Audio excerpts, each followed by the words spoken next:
Welcome to See You on the Other Side, where the world of the mysterious collides with the world of entertainment. A discussion of art, music, movies, spirituality, the weird, and self-discovery. And now, your hosts, musicians and entertainers who have their own weakness for the weird, Mike and Wendy from the band Sunspot. All right. Oh, hey. So we're pre-recording this episode as we do from time to time. And that's because... We're going on vacay this week. Well, vacation for some of us. Yes. And some of us have a weird definition of vacation, which is running 26.2 miles. Yes, I am going to run the Mesa Phoenix Marathon on Saturday, February 24th. Yes, so that means by the time this episode is published, I'll you be dead. will be done. You will have won the marathon, Mike. Yes, I will be. Actually, I'm hoping to go check out the Phoenix Lights when I'm down there. Oh, man, that'd be cool. Or just see like haunted stuff, because I know that Phoenix does have some cool like urban legends and haunted stuff. So I'm excited to get down there. I actually have not been to Arizona since the last time we played there. Wow, that's a long time. Yeah. Well, you know who has been to Arizona? Here. Our special guest on today's episode. Yeah. And that is Scott Marcus. Scott Welcome Marcus, to how you the doing, buddy? show. I'm doing great, and I'm here to talk about not Arizona. So, you know. I know, but, you know. Yeah. Since you have been there a few times in the recent Yeah, absolutely. All over like southern Arizona. Actually, southern or northern, so not the area that Mike will be. And, all right. But yeah, you'll be running around all the baseball players and all of that because it's spring training time out there. So Oh, yeah. factor that into your travel time. Yay, sports ball. Yes, maybe I'll run into a brewer. You might catch a foul ball while Maybe you're running. Raleigh Fingers will be down there for all you Milwaukee diehards that might recognize that reference. Anyway, so we're pre-recording this. I'm heading down Phoenix to run a marathon and then to check out haunted stories and have a lot of fun. Now, Wendy, where are you and Scott going? Well, I figured since you aren't going to be around to record and rock out with this week, Yes. We'd take a little vacation ourselves. So we're heading to San Francisco. Oh, nice. And to Livermore to visit my brother and his family. But we're going to... Livermore makes me think about the original name for our band. Nevermore. Nevermore was the original name for our band. So that's right. Okay. Are there any haunted stuff in Livermore? There are a few things in Livermore. Okay. One of the oddities of Livermore is that a little known fact is that one of the longest burning light bulbs happens to exist in the fire station there. That's interesting. So wait, my longest burning light bulbs. Okay, so we have these LED light bulbs that last like 10 years. That's I bought these. nothing. All right, these Philips Hue things. Oh, this one's been around since before those were even like a twinkle in anyone's eye. How long has the longest light bulb been around? I think it's over 100 years. It is. Yeah, it's in the fire that's station. that's a Thomas Edison light bulb. I know, but how is that even possible? Okay, so that's Well, see, curious. I love this because we're already jumping into the realm of conspiracy theories because we think a lot of people see this as evidence that like we can have energy that just lasts forever. This is evidence of it. And then, you know, now lobbyists or, you know, other fat cats got involved and they've limited what we can buy. That's so true. Yeah, that is one of the theories of the longest burning light bulb. But also, they do mention that it isn't running at its full capacity. So it's kind of like if you had a 100-watt bulb and you have your dimmer set super low. Yeah, so but it's been 100 years, for Christ's sake. Yeah, you would think the tungsten might have dissolved by now. Burned out man. in 100 years. So that really is amazing. Okay, that's not paranormal, but it is kind of curious. That is pretty cool. It has its own webcam too, so it does. I've heard, so people can check in on and watch a light bulb. So they're wasting so much more electricity on watching the light bulb than the light bulb. Okay, well isn't that humans? Yeah, right there? indeed. No, but there's a bunch of things, but I will save those stories for after I return, and I'm Can't wait to hear chock that full stuff. of exciting All things right. that I found That sounds good. that we found in California. So you guys will get that in a couple of weeks. Yes, but Mike, since this is coming out in the future, I'm going to preemptively congratulate you. Actually, I'm going to congratulate you anyway because you have been very diligent with your marathon training. Thank you. And that is the thing that deserves the accolades more so even than finishing Especially the marathon. in winter. Yeah. Like you talking about running 20 miles around a lake when Yeah. it is -6 and stuff like that. Like right. Like Anybody who thinks they're tough or they've got grit, come to Wisconsin and try training for a marathon in the middle of snowshoes the on. worst part of the year. That's right. That's right. We got to fight bears and stuff. Yes. I punched a Bigfoot twice. So I commend you for your Thank you, Win. dedication there, and congratulations. Whatever happens, I know you'll do great, but you should already be proud of your achievement here. So Well, tell the good people of Mesa and Phoenix, I'm coming to win. So I'm planning on emerging victorious. you're gonna get that blue ribbon, Mike. I just know it. I'm going to fight for it. All right. So anyway, looking forward to that. So wherever you guys are in the world, hope you're having an awesome February. Yeah. One thing I like about the early part of the year, and this is because I am a movie nerd, is the Academy Awards. Yeah, you do like that, don't you? Yeah, I mean, in college, we even would have parties where our weird roommate Kurt. Remember Kurt? He didn't talk to women. This guy. So this is back in the late '90s, and Kurt had a bad breakup and stopped talking to females completely for 2 or 3 years. He was on boycott. I was Yeah. one of the females that was ignored by him. Yeah, Ouch. I mean, because Wendy lived in the house and she was around all the time at band practice and stuff. And Kurt used to work in this TV show we had, and I remember there was a party where Kurt switched off and stopped talking to girls. Okay, but anyway, that's weird. But he would dress up. So for our Oscar party though, he would dress up in a The full tuxedo, tux. that's a awesome. Full tux. I mean, and then we'd have champagne, and then we'd even have little ballots. And so Cool, the people cool. that would pick. well, that makes it fun. The people that would pick the closest to, if you get the most wins, the most awards right, then you would get $50 or $100, something like that. Oh, hey, in college dollars, that's a lot. It's a lot of College pieces. dollars. Yeah, it's exactly. It's a full night out. So, no, the Academy Awards was a ritual for my family. I think we've already talked about this podcast. My parents had gone. Oh, yeah. In the 1980s. And it was just something in my family we watched every single year. And I remember an ex-girlfriend getting into a car accident in the Academy Awards. No. And at first I was worried about her. But then once I learned she was fine, I was like, hold on, who won supporting actor? Oh, my gosh. She was fine. She went into shock. It's not going to change the outcome, so let's get to the news. Right. She's not part of Price Waterhouse, so I'm not worried about it. Anyway, but yeah. So, But anyway, the Academy Awards was always something I grew up with, and it was something we watched even my wife and I, we'd go to Puerto Rico in the early part of the year, and I'd make her watch it. I'd be like, "Oh yeah, let's go to the beach." No, we're gonna you watch. made Academy her, you tied her down to a chair and made sure that her head she couldn't was. turn. We'd have a party for Okay, it and stuff all right. like that. That makes it sound weird. And he used coconut husks. It was in theme still. Right. We'll watch I this. grabbed her around her stomach and I wouldn't let her go. It was a required event. Yeah, it was always part of it. That's fine. So, Wendy, do you have any relationship with the Academy Awards? Anything that you guys did? No. All right. It wasn't a big deal for my family. I mean, we'd watch it sometimes, but honestly, it'd be more just to see the cool The dresses and all stuff. that stuff. Yeah. Well, I was never as into entertainment and that type of thing, as you were. So it was kind of no different than any other big Hollywood, Sure. to do. Well, speaking of the dresses, now here's something I just thought of. So remember the year that Bjork wore like The swan. Yeah, she wore a swan. And she was nominated for her performance in Dancer in the Dark. Yes.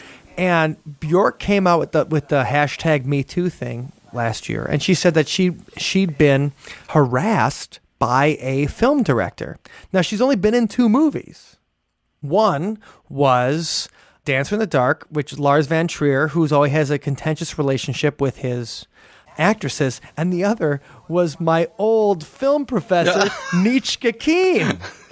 And so people were writing this, Jezebel, which is a Gawker blog, wrote this article about how Bjork had said that she'd been sexually harassed. And it's either got to be Lars Van Trier or this Icelandic director. Well, so Nietzsche directed this movie called The Juniper Tree, and that Bjork was in. And then she came to the United States and started teaching at the University of Wisconsin. And the funny part is that nobody could get her name right. Nietzsche. That's a tough one. It's like Friedrich Nietzsche or Nietzsche with a K and an A at the end. She's very Icelandic. But the funny thing was everybody's writing on Jezebel about this and nobody can spell her name right. It's either this guy or this Nietzsche Keen. And Nietzsche Keen's been dead for 10 years. God rest her soul. And anyway, the dresses made me think about that funny thing that it was just in the past couple of months that story came out. Scott, do you have a relationship with the Academy Awards? Obviously, you're into movies. You love movies. So what was your relationship growing up? Yeah, it was very casual at first. We got to know each other. The first Oscar moment I really remember was watching Jonathan Demme give his acceptance speech for Silence of the Lambs, winning that one. And I don't know why. That's even to this day, it sticks with me. And then a couple of years later, watching Tommy Lee Jones win for The Fugitive, that was exciting. That's a very Chicago thing. Yes, for sure. But then, it kind of wasn't too big a deal for a bit, and then I got into college, and then I'm in film school, and now you're, really invested. And you are rooting like it's your team of different movies. And then, I continued to work in production, but in a way you got more removed from it. You might root if you worked on something, of course, or if you have friends up. But otherwise, I can't tell you how many times I didn't watch the Oscars while I was living in L.A., It just became, I don't know. It was not a big deal in some ways. For me, I later on was giving the Hollywood tours, and I looked forward to that weekend because that meant I couldn't possibly give a tour because Hollywood Boulevard was closed down. So I had the weekend off finally. So that became my relationship with the Oscars. Well, that's funny. When you think about that Jonathan Demme speech of Silence of the Lambs, the first thing that goes into my head is when they pushed Billy Crystal out.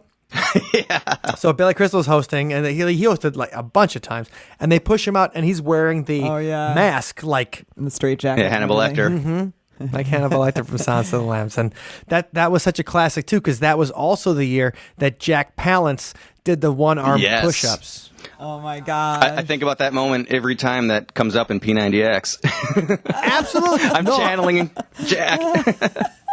I did Mark Lauren has a thing called You Are Your Own Gym, which is a body weight thing, much like P90X. Oh my gosh. And so every time he's like, okay, it's time for one-arm push-ups, I just think that 70-year-old Jack Palance could do it. I better be able to do this too. On international TV, all the lights, all the pressure, in a tux. Right, exactly.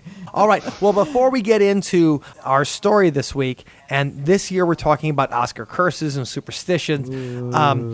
So Scott, some people who have maybe not met you on the podcast yet, let's get a little quick background for where you're at and where you're coming from. Yeah, sure. I don't know. I've just been really interested in the paranormal since. I always had a little bit of an interest in it, but then got really down the rabbit hole. Right as soon as I graduated high school, I ended up writing the book, Voices from the Chicago Grave. I did a little very amateurish documentary around that time, but then a book that was really well done, if I do say so myself, compared to the documentary especially. And then, of course, I was introduced to the wonderful world of See You on the Other Side because I did the La Crosse Drownings documentary with Jay Bachochin, our resident Bigfoot hunter, and Neil Sanders, who was the deputy medical examiner up in La Crosse. And I've had an interesting life that has always kind of bounced me around between the paranormal and film production. And it's been really a lot of fun. And you spent a good amount of time in Los Angeles, I understand. Yeah, I lived in Los Angeles for about 8 years. And, again, working in film, I was a freelance camera operator and film editor. And one of my first jobs, I booked a gig. I got my call sheet, which tells you the call time and the address, where to go. And I pull up, and I'm new to L.A., so I don't even know exactly where I'm going. But I pull up, and it's Linda Vista Hospital, which, lo and behold, ends up being one of the most haunted buildings, if not the most haunted building in all of Los Angeles. And I had a very light but memorable paranormal experience there. I guess I'll just say it. Yeah, you bet. You can't just tease it. Yeah. It was a light paranormal experience. Well, I don't care if it was an invisible paranormal experience. Like, what happened? Who is Linda, and what's her vista about? Tell us. Well, the hospital was built in 1924 by the Santa Fe Railroad Company to service its workers, and eventually became a community hospital. And it's, of course, like any hospital, it saw a lot of tragedy over the years. Jump into the 1990s, it's in a really bad neighborhood. This hospital is primarily a triage center for the different gang wars that were breaking out around it. Ooh. The Crips and the Bloods and all that fun activity. So, and one of these cases of gang members brought in with gunshot wounds, he's operated on, he passes away. The doctor cannot save him. The surgeons cannot save him. The grieving gang members' family members, gang family, that is, were waiting for the doctor in the parking lot. The guy that was trying to save his life. And they killed him in the parking lot as retaliation. Sad. It's What, the doctor? Yeah, exactly. Just, misplaced grief, anger, violence, and a culture of violence at that time period especially. It has gotten to be a better neighborhood now, but it's still on the upswing from a really low point in the 90s. So I'm working on this independent film, and you can see this building has been used for all sorts of productions in more recent years. Since that time period in the 90s, it was not sustainable to keep that building in business, that hospital in business. So it mostly sat there kind of locked in time and became a great place to have a film set. So that was the hospital in Pearl Harbor because it was built in the right time period. It is where Buffy's mom dies in Buffy the Vampire Slayer. Oh, break my heart. Spoiler alert. And Hey Ho, the Lumineers music video is shot there. I mean, everything is shot there. Oh, that's interesting. So if you like that band, that's something to think about. It's in a haunted hospital. And that's actually the coolest. That's That actually is the cool. coolest thing about the Lumineers. I was going to, quite possibly. And Madison Connection, Garbage, shot a music video in there as well. Whoa. Bleed Like Me, where she's in her nurse get-up. That's Linda Vista. Yes. No, Garbage. We just talked about Butch Vig in the last episode. Butch Vig is the drummer of Garbage. One of my favorite bands. Yep, produced Nevermind by Nirvana, produces the best of the Foo Fighter records. So, Scott, you not just had a couple of paranormal experiences in Los Angeles, you also were a ghost host. Weren't you driving the bus? Well, I'll finish my light paranormal experience really quickly. So I'm on set, and I'm kind of escaping set whenever I can. Like, whenever there's downtime, I'm just exploring this building, which at the time I don't know is haunted. It just looks creepy, and it's my kind of place to explore. Yeah. And I'm walking around, and it's very isolated. It's just very quiet. It's a big building. And eventually I walk into a room that looks like an operating theater, and I feel like somebody is just sizing me up, looking me up and down. I feel so uncomfortable there. However, as I'm walking around, I'm realizing that I'm walking through all these pre-built sets. So for all I know, I'm in a huge auditorium and I'm in a little cube in it that was built there. It could be entirely a set. Oh, right. So I'm trying to not let my environment influence my thoughts. And but it's, obviously I couldn't shake that. And I don't usually get that kind of, sixth sense impression very much at all. So obviously I took note of it. Finish shooting for the day, go home, do some research, and find out that the surgeon that was killed in the parking lot is believed to haunt that building. That room. He's still completely angry, as you would assume. And people have actually photographed the specter of a man wearing a smock, very much like a surgeon in his outfit. So, I'm getting the chills telling that story right now. Right. No, but the thing is, and also you heard like this, hey. Oh. Oh, gosh. Hey. Are you kidding me? Oh. Anyway, Lumineers fans. All right. So that's an awesome story, Scott. That's cool. That's very cool. But you were the guy that did the Hollywood Ghost Tour. Yeah. So explain how you got involved in that business real quick, and then we're going to jump into the Oscars. Sure. I was living out there for a while, again, working in production, not in anything paranormal, and a friend of the show, friend of all of ours, Ursula Bielski, who runs Chicago Hauntings. Ursula.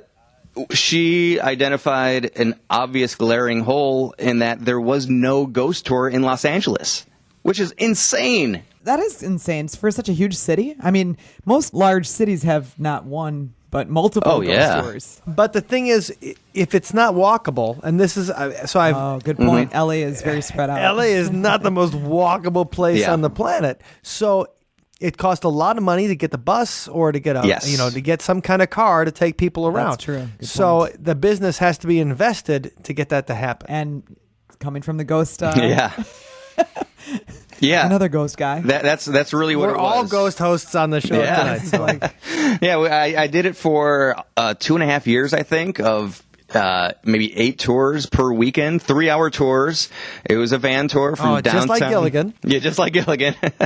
And it was very difficult. It was a lot of fun at times, and it was just a lot of difficulty and a lot of other times. A very good experience, but it was not the way I wanted to spend the rest of my life. Now, when you did the tour, Scott, now that we have you, I got to capture you for a second. Did anybody ever see anything from the bus? or like take a picture and they're like, oh my God, I can't believe that we got the Black Dahlia or whatever, like on Oh, man. tape. Oh, like evidence. Well, it's funny that you bring up the Black Dahlia because this is something that's going to come up on our show today. And the only thing that really happened, I suppose, we had a lot of interesting moments that kind of unfolded. One of my favorites was the hotel. Crazy people in Los Angeles? Yeah. Weird. But the Hotel Cecil, that is a place that's got a huge history that I won't fully get into. But one of the aspects of its history is that a lot of people check in to commit suicide there. It was kind of in the Skid Row area. It was a cheaper room compared to a place like the Biltmore, which we'll be talking about momentarily. So you don't want to put a big financial investment down if you're not going to spend the entire night. And a lot of people committed suicide there. And I was telling the story on one tour, and little did I know that there were some people in the van that was staying at the at the Cecil Hotel, and I didn't know about it at the time, but they came up to me at the very end afterwards, and it was a couple from Canada, mom and daughter. The daughter was like 15 years old. She was getting to know and become comfortable with the fact that she was discovering that she has some psychic abilities. And then they thought a ghost tour would be kind of an interesting way to lead her in. Maybe in hindsight, not the best way because they're not the kindest stories. But I go into the story, and apparently the girl starts to cry in the van. I didn't know this. But when they checked in... Way to go, pal. Yeah. They get to they checked in, they go up to their room, open the door, the mom walks in, the girl won't cross the threshold, and she says to her mom, someone died in this room, someone killed themselves in this room. What? It's like, and then, of course, me saying that there's been a lot of suicides here really struck a chord. So, so that's not, a case of people seeing an orb, but that was like, talk about an incredible story to unfold on the tour. That was pretty neat. No, that's like having Lydia from Beetlejuice in your tour. That is great. That's pretty neat. But there was one tour that we ended up, there's a lot of being stuck in traffic and having chit chat, small talk. So one paranormal phenomenon that for whatever reason caught people's attention was the concept of mechanical malfunctions or battery drains and all this kind of stuff that can go wrong during an investigation that might be a tip or a hint that something paranormal is going on. And so we go to the Biltmore Hotel, which is the last place the Black Dahlia was seen alive. Mm-hmm. And I just pull over. I let people go into the lobby and look around. I took Wendy there not too long ago. It's one of the most beautiful places in all of Los Angeles. And the tour went in for a moment, came back out, got in the van, and it wouldn't start. Nothing at all. Wow. And of course, I've done this tour hundreds of times. I've never had this issue. I always rent the same van from the same place. And I was also, like, on a practical sense, I've got 15 people stranded in downtown Los Angeles now. I've got to find ways to get them all to their cars. I'm already not making money. Do I have to buy all of these people cab rides? Oh, no. And because, it was so... I'm surprised you didn't just get out of the bus and run. Like, later. See you guys. These people on the tour could not have been more thrilled with the fact that the van couldn't start. Oh, man. They thought it was like the grand finale to the tour and ended up walking a couple of miles back to the parking lot, but like completely thrilled and excited about the experience. So that was pretty awesome. That is pretty cool. Yeah. It easily could have gone south with a lot of bad Yelp reviews, but no. They had the right attitude. That's what matters, right? All right. Well, we're talking about Los Angeles. We're talking about Hollywood. We're talking about the Oscars today. And we were thinking about a show about the Oscars. It's happening on March 4th. And, the Academy Awards have had, of course, superstitions over the year. But what you find lately on all of the gossip rags is the Oscar love curse. The Oscar love curse? That's right. So, and this is the idea that an actress who wins Best Actress or Best Supporting Actress goes through a divorce or breakup shortly after winning. Oh. And people have put time into this, studying it. Just throwing it out there, though. It's a huge event. It's a huge award. It's kind of like not like winning the lottery, but an event of great magnitude, right? Right. So, I could see where that could introduce some turbulence into a relationship. Yeah, sure. Hollywood is known for their usually stable relationships, too. Yeah, but right, because everybody who lives it, nobody gets divorced real quick. Right. But think about actors though. In the main, they have to go for months out of the year, and they're on location. Yeah, separated from each other. And that's the whole reason. Like David Duchovny It's a difficult moved the lifestyle. X-Files to Los Angeles Yeah. from Vancouver so he could spend more time with Téa Leoni. And Téa, I don't know if you're single right now, but I will go to Los Angeles to spend more time with you as well. And I will raise David Duchovny's children. Wow. Fine with me. Okay, you heard it right here, everybody. Anyway, I just threw that out there. No, but all joking aside, the idea that these people spend months away from each other, you know that relationships can go up and go down, they're going to break up. Sure, you know, it's everybody's got, like Liz Taylor had 8 marriages. That's a lot. She liked to shop Yeah, around. Yeah. Expensive. Plus like a construction worker, that Larry Krajewski guy that was like the last, like she finds some like Larry. I'm just like, well, he seems like a nice guy. Well, maybe she got sick of all the snobby actors. Well, There you Richard, go. she got married to Richard Burton twice. Okay. So let's talk about some of the ladies that have had bad luck in love. Oh. And let's see about the Oscar love curse. Okay. Among the first Best Actress winner to be cursed was Joan Crawford, who divorced her 3rd husband in 1946, a year after winning an Oscar for Mildred Pierce, which was a movie about divorce. Huh. That's method right there. Right. I was going to say, now, Joan Crawford, to me, I always think about her because I remember watching Mommy Dearest as a child and being like terrified of Joan Crawford because that movie made her look like a monster. Oh. But also, Joan Crawford lived in a haunted house? Yeah, apparently, and you know, Mommy Dearest. That's kind of where that came out. The book as well. The her daughter, who clearly Christina, have a great relationship with her mom. I would venture to guess. It came out they were adopted eventually because Joan she had several miscarriages. Okay. And so you would think that, you know, a young girl that's growing up and maybe a traumatic household, you would have some issues going on that maybe you would start to invent a fantasy world to escape to. You would Pan's Labyrinth itself. But so the fact that she said in the middle of all of this chaos that she maybe, you know, has memories of seeing a specter and misty figures and whatnot, and hearing sounds and crying sounds, you don't know. She's going through this really tough experience. Maybe she's invented some of it. Maybe her memory is really fuzzy. But then future owners of the house start reporting the same thing and invite like a spiritual healer to come over and clean the house. They also hear what sounds like the sounds of children emanating from the walls.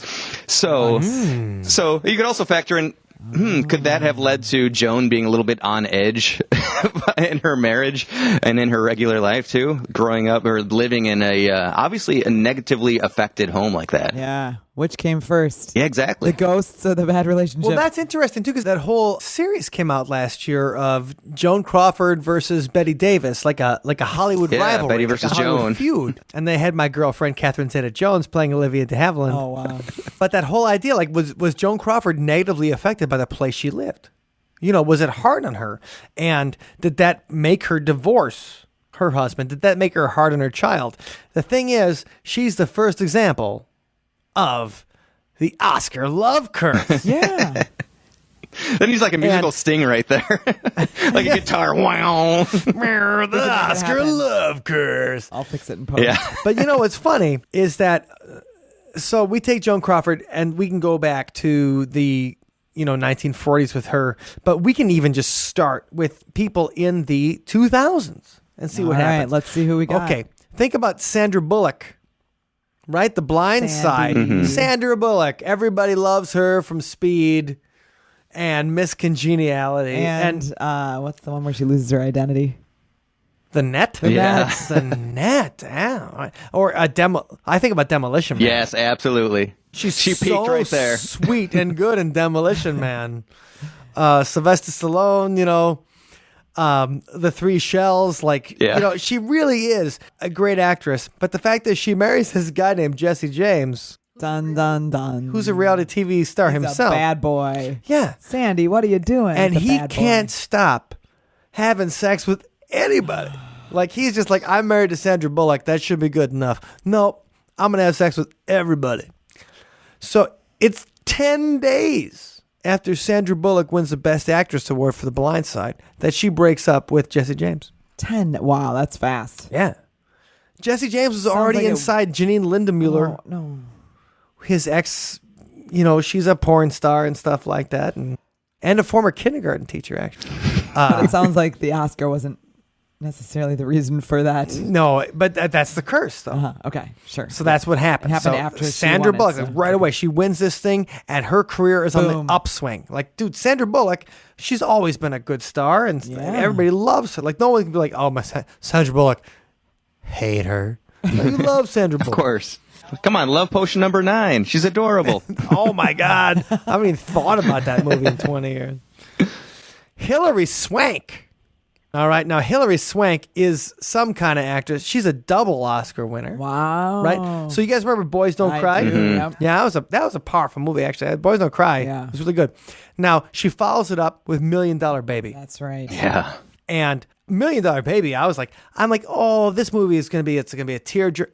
It was a great film, and she was brilliant in it. So what happened to Hill? Next year, after she wins for $1 Million Baby, she collapsed of her 8-year marriage with Chad Lowe. Chad Lowe. He's a fellow actor, okay? Chad Lowe is the brother of Rob Lowe. Yeah. Ah. Who's a ghost hunter? Yep, Rob Lowe, Oh, the Lowe that's right. Files. Rob Lowe and his kids are ghost hunters. When she wins for Boys Don't Cry, she forgets to thank her husband, Uh-oh. which, she's probably crapping her pants. Like, she didn't know. Yeah, but that's a big one. Right, it is her husband. I mean, 2005, though, she does thank, she's like, oh my God, Chad, thank you so much. That wasn't good enough, though. Within a year of her second Oscar, Hilary said- Swank is on the outs. he said thank you. Julia Roberts. Julia. Yes, Julia Roberts, a very famous actress, the pretty woman herself. Yeah. She wins for Erin Brockovich, which was an okay movie. Like I like that movie. yeah, That, I mean, that in was one of the great Oscar moments too, where she stopped the orchestra. Say like, no, I worked long enough for this. You're gonna let me say my piece. yeah, I'm Julia well, freaking wow. Roberts. Yeah. right. Well, Julia Roberts really. I mean, she was a celebrity for a Yeah. long time by that point, and a star forever. Yeah. Within 3 months of winning for Erin Brockovich, her husband Benjamin Bratt, who was like a TV actor, or whatever, like he's on TV in the late 90s. He used to call himself Mr. Roberts. That's cute. She's like, you're done. So she leaves Benjamin Bratt Oh, within, she left him though. It within wasn't 3 months. That doesn't sound like a curse. That sounds like Well, years of a relationship. Okay, sure. Yeah. Gwyneth Paltrow. But before, there's some breaking news. Not quite, but oh, wait, just about. breaking news. Oh boy. Just Hercules. very recently, January 4th of this year, Julia Roberts was shooting a movie in a New York City cemetery and was pushed by an unseen force on set. She had an experience. Julia Roberts is a Yeah. paranormal. So Cool. the maybe it's the curse of the Oscar. Maybe she'll win for this one, then we'll know it's true. That's right. Ooh, but who was pushing her and why? Yeah, we don't have the article I'm beyond. reading is a UK Metro newspaper. It does not say the name of the cemetery, but I'd be interested in finding that out. Yeah. It was Okay. Benjamin Bratt pushing her psychically. Yeah. He's like, you should never have left me. Yeah. All right. Gwyneth Paltrow. Okay, Gwen. No, we all think about Gwyneth Paltrow. She's mainly lately, she's in the Marvel movies as Pepper Potts in the Iron Man and the Avengers. Oh. See, I always think of her and Mario Batali driving around on PBS. Oh, Driving sure. around Europe and checking out all the good food and everything. I think about her naming her child Apple. And then thinking about how kindergarten sucks for that child. Oh. Oh, anyway, that kid's rich. I'm not feeling bad for him. But when she won her Oscar for Shakespeare in Love, Oh, that's a good one. that is a great movie. But her boyfriend at the time was known philanderer Ben Affleck. Uh-oh. Right. Within 2 months, she's done with Ben, and that's over. And so he's on to J-Lo, and they become Bennifer. No, Bennifer was with Jennifer Garner. Who was he with J-Lo? Like, what was the name? Was it? No, I think that was Bennifer. That was Bennifer? Yeah, I think so. Maybe they were B-Lo. Yeah, B-Lo. say that. I did like Jersey Girl. I thought that was a great movie, and I'll tell you why. George Carlin as the granddad. Oh, man. You can't go wrong with George Carlin, God rest his soul, as the grandfather. can't. But either way, Gwyneth Paltrow and Ben Affleck were doomed after she won the Oscar for Shakespeare in Love. Right. And I thought Ben Affleck was very charming in Shakespeare in Love. Tom Stoppard, what a script. Oh, anyway. Halle Berry wins her Oscar for Monsters Ball. Such a big deal because it was the first time, African-American woman wins a Best Actress Oscar. And Halle Berry, her performance in Monsters Ball is so powerful. Yeah. She called her husband Eric Benet, Milwaukee guy. Heyo. And that's why Halle Berry kept on coming to Milwaukee for like Christmas and stuff like that. Like people would be like, right. "Oh There'd be yeah, I saw sightings it." of her. Yeah. They'd be like, "I saw Halle Berry at General Mitchell in Milwaukee." Like, "Oh yeah, sweet," because she was married to Eric Benet, who's a Milwaukee music artist, Celebrity sightings in Milwaukee are rare. and prolific philanderer. Eric Benet liked to step. He's married to Halle Berry, and still he's got to step out. That's paranormal in itself. Yeah. So Halle has a little ghost story of her own. She apparently brought home a dress when she was making the movie and introducing Dorothy Dandridge. And Oh, that was a good one. yeah, and it was a historic film. And who knows if the dress that she brought home was historic, but the house started to claim activity. Furniture would move on its own, and she knew this wasn't going on before I brought this dress home, so I'm giving this dress back, and it apparently stopped the activity. She brought herself home a ghost. Yeah, a nice little attachment. That's awesome. Yeah, it was like a bonus, free with purchase. I always felt bad for Halle Berry because Eric Benet obviously did not know a good thing when he had it, and but very talented R&B artist. But they were divorced by 2003, so that was another one of the Oscar love curse. But the fact is, and here's the most interesting thing I found about the Oscar love curse when I was doing research. We talked about Hilary Swank. We talked about Halle Berry. We talked about Sandra Bullock. Kay Winslet divorced Sam Mendes soon after she won her Oscar. Reese Witherspoon divorced Ryan Felipe soon after she won her Oscar. So it wasn't just the stuff in the 1930s and, with Joan Crawford.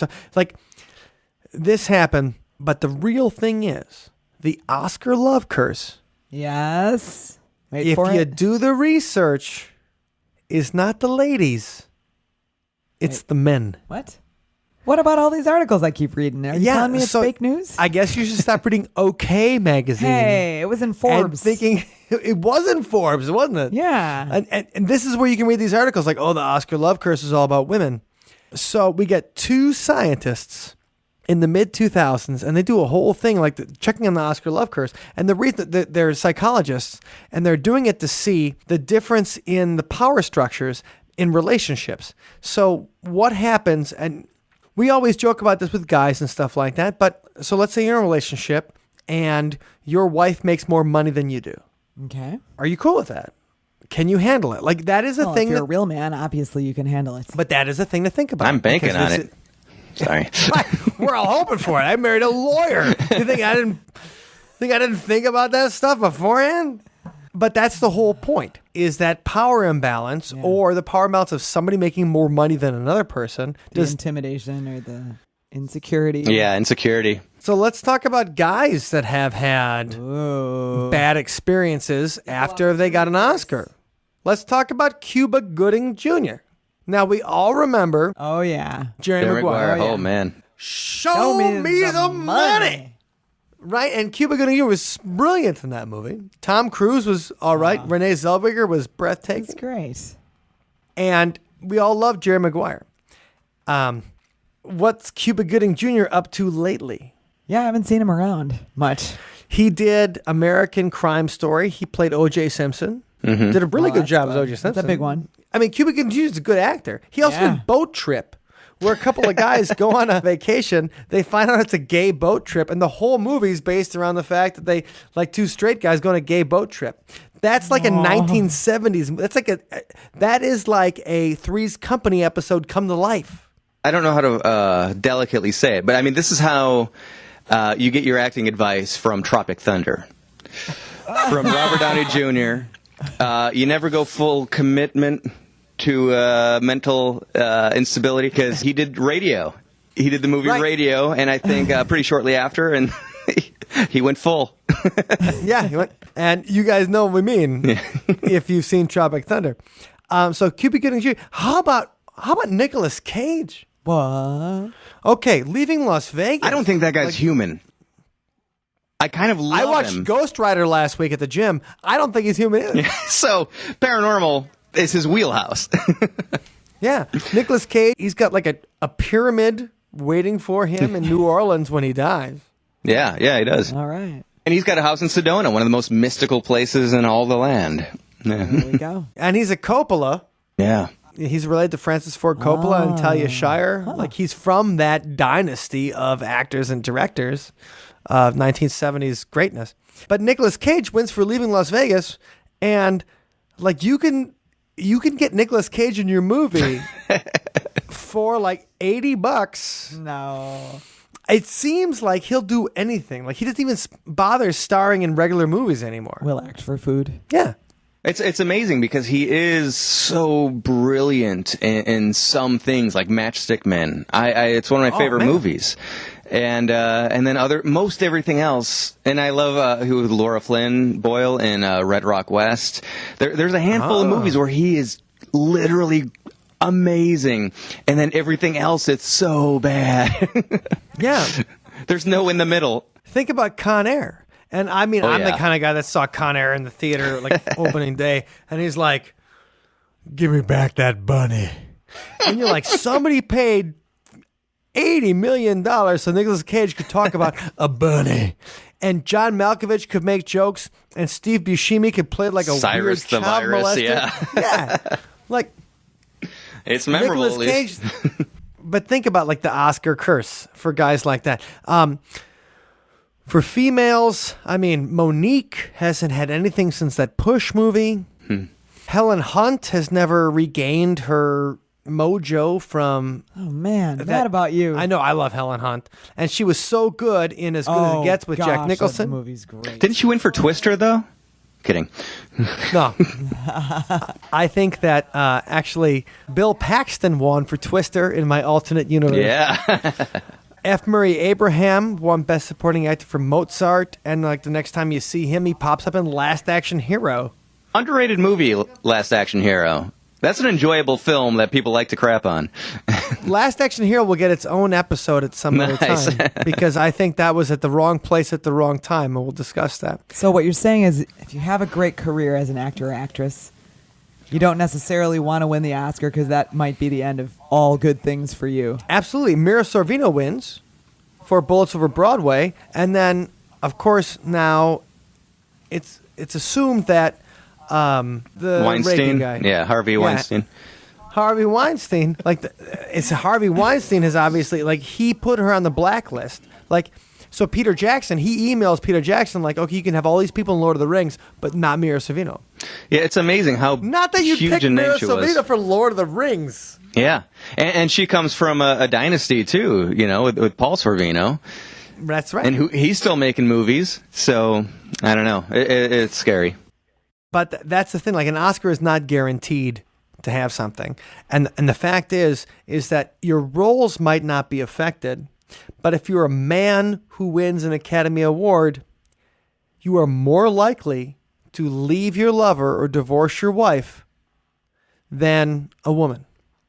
So I think that speaks to the male psyche. It absolutely does. Yeah, that doesn't seem like a curse to me. That just seems like... The real science behind the Oscar love curse is that it's male and not female. Science. So why are all the articles saying it's a female thing? Because it works better.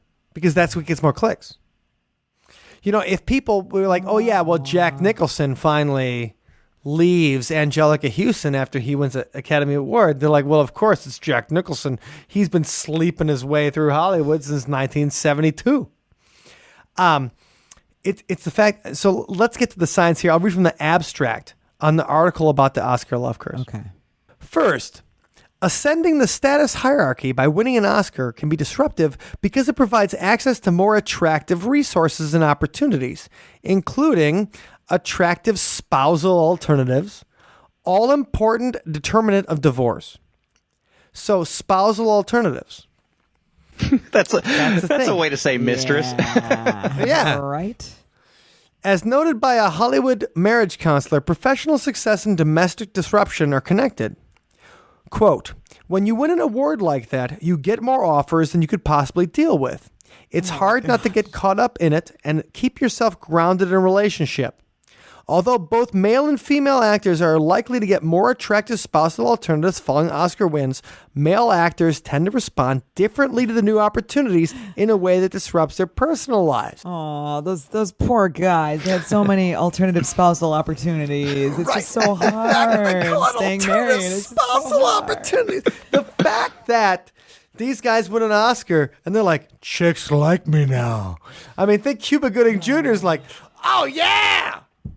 Show me the money. Show me the booty. Like, he's just, right. It's interesting because, obviously all of these guys, we're talking about the males here, all these guys were already movie stars. They had already made this movie before the nomination came out. They were already in that position. And so, I think it is kind of an interesting psychological study because maybe there is some level of a tiny bit of humility within themselves for a while. And then you get that golden statue in your hand, and people are probably already throwing themselves at you. But you've got some humility to it that maybe they're not. Right. And all of a sudden, Gwyneth Paltrow is throwing herself at you, and you're like, "Oh my God, I've upgraded." But then you get that statuette in your hand, and you're like, "No, I've earned everything." Yeah, it's confirmation. Yeah. So I'm above the law. I'm superhuman. Yeah, I can do anybody, and I and think will. That's the problem. Okay, so we get reported that males, more than females, emphasize regrets of inaction over action within romantic relationships, and that the difference is substantially larger for sexual activity. Quote, men are vastly more likely than women to regret not trying harder to have sex or to regret missing an opportunity for sex, unquote. Indeed, research on sexual infidelity among married couples shows that males tend to engage in more extramarital sex than females. Men cheat more, and sexual infidelity is among the most common and strongest determinants of divorce. No. Okay. The casual linkage between Oscar-induced status disruption and divorce may, in other words, I love it. be particular. Oscar-induced status disruption. I love these terms. I know. It may be more strong for male actors than female actors. And that's the thing. So the Oscar love curse that we're talking about is completely more about men than about women. Because men win the Oscar. but it's also not really a curse. It's basically just, a Right. side effect of getting really famous and successful and Invalidated. right. So, of the 266 married women who have been nominated for the Best Actress Award from the beginning of the modern Oscars in 1938 to the present, 159 of them have got divorced. 60% of the victors have gotten divorced. Well, 50% of people get divorced. Yeah. Right? 60% of Hollywood people? Is that a surprise, my friends? Not at all, because of what you were talking about earlier. With just it's impossible. Like even if you're shooting a movie in town, you're shooting 12 to 18 hours a day. You don't even have a weekend because you're sleeping to get back on track, and you don't have a life. So that's the thing. Are we surprised that an extra 10% of people get divorced? So I'm calling it. We are disproving the Oscar love curse and saying that men are pigs. And all those articles you see just talking Are about kind of sexist. being a women's thing are kind of sexist. Totally. And they're not reporting the correct statistical information either. So Well, they're playing on the idea that women are getting heartbroken, Right. or even the women of the status is that like once they get a certain kind of status, that maybe men don't want to be with them. yeah, it's going to burn them. And it's not true.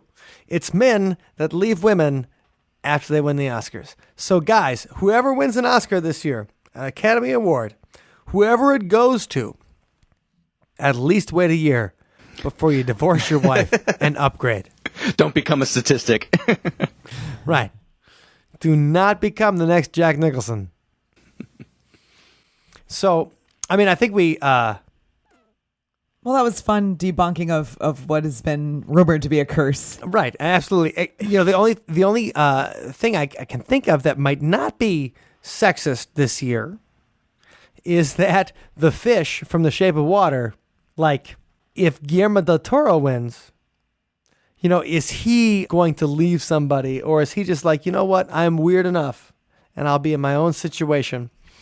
And so that's the only thing. I think as long as Shape of Water wins, it's not really a best male actor. It's more like a best fishy actor. So I guess we know which one you're rooting for. I'm rooting for Doug Jones, our guy from Hellboy, the real skinny guy. I don't often root for real skinny guys because I hate them. As a guy that tends to fat. But we live in Wisconsin. It's okay. I know. I understand. You're the skinny guy. Come on now. I am the skinny guy in Wisconsin, which is the gross part. But we'll see what happens at this year's. So before we go, who's everybody rooting for? I plead the fifth. I haven't seen enough movies to guess. Okay, that's all right. Sorry. Scott, who are you rooting for the Oscar? Well, as I mentioned earlier, the Silence of the Lambs, I think that was such a great moment because that's a horror film. That won, best film, best picture, best director, all that. And it's so exciting that right now we have a couple of genre films that are in the running, including Shape of Water, Get Out. Of course, I love Guillermo del Toro. I really did like Three Billboards, though. Sam Rockwell is my favorite actor. He's great, man. He's great. Just look at, Hitchhiker's Guide is where I met him. Moon. Mm-hmm. He's just, everything he's in is so great. And of course, Francis McDormand is wonderful. Even as the ensign in Galaxy Quest, Sam Rockwell shines. Yes. He's just one of those actors that you always want to see be successful. So yeah, I'm rooting for him too. There we go. So whoever wins the Academy Awards in 2018, good luck to you guys. Well, good luck to your relationships. Yes. Good luck. And so, anyway, thank you for joining us for this episode. So, Scott, if people want to learn more about you, where can they go get you? What'sYourGhostStory.com is my website where I cover all the fun, wacky places I go, coast to coast. And you can do that on Twitter and Instagram as well. Fantastic. Thanks for joining us. Absolutely. Of course. Always fun to be hanging with you guys. And for the Sunspot song this week, this one is about relationships. And just like we're talking about the Oscar love curse, sometimes things don't go how you hoped for. This song is called Eat Out My Heart.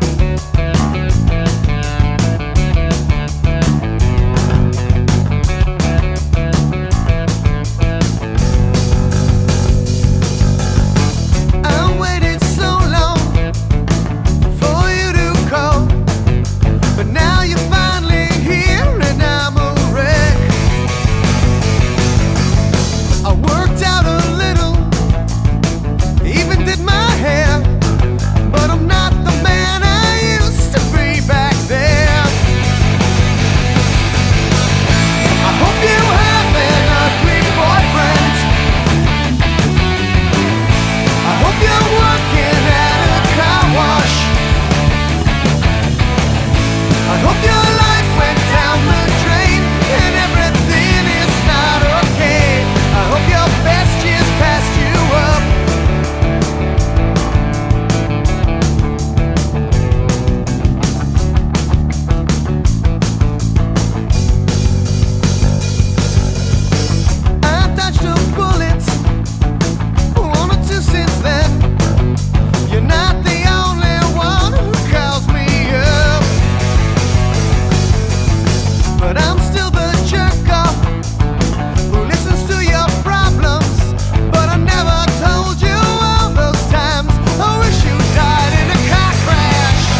you for listening to today's episode. You can find us online at othersidepodcast.com. Until next time, see you on the other side. Hey! Hey! Hello, music lovers. Hello. We want to let you know that we have a Patreon community that anybody who's interested in supporting the See You on the Other Side podcast, it's a place you can go. You can ask questions. You can suggest topics. You can have a discussion with us in a hangout we have every month. Yeah, and you know what? You can join for as little as just a few bucks a month. It's Like a very few, affordable. Right, a couple of bucks a month. Really, it's less than the price of a cup of coffee. Oh. If you were thinking of sponsoring like a child, Oh no. you know, if you were thinking about going into one of those things and sponsoring a kid on like the Christian Children's, you're wasting your money. With us, like your money goes to people who will use it. Anyway, you can find that at othersidepodcast.com/donate. And we cannot forget to thank our Patreon, Dr. Ned. Yes, thank you, Ned. Dr. Ned is there every single month at the level he gets a shout out in every single show. And we would like to shout you out in every single show. And you could do that at othersidepodcast.com/donate. Thank you guys. Enjoy the Academy Awards and have an awesome week.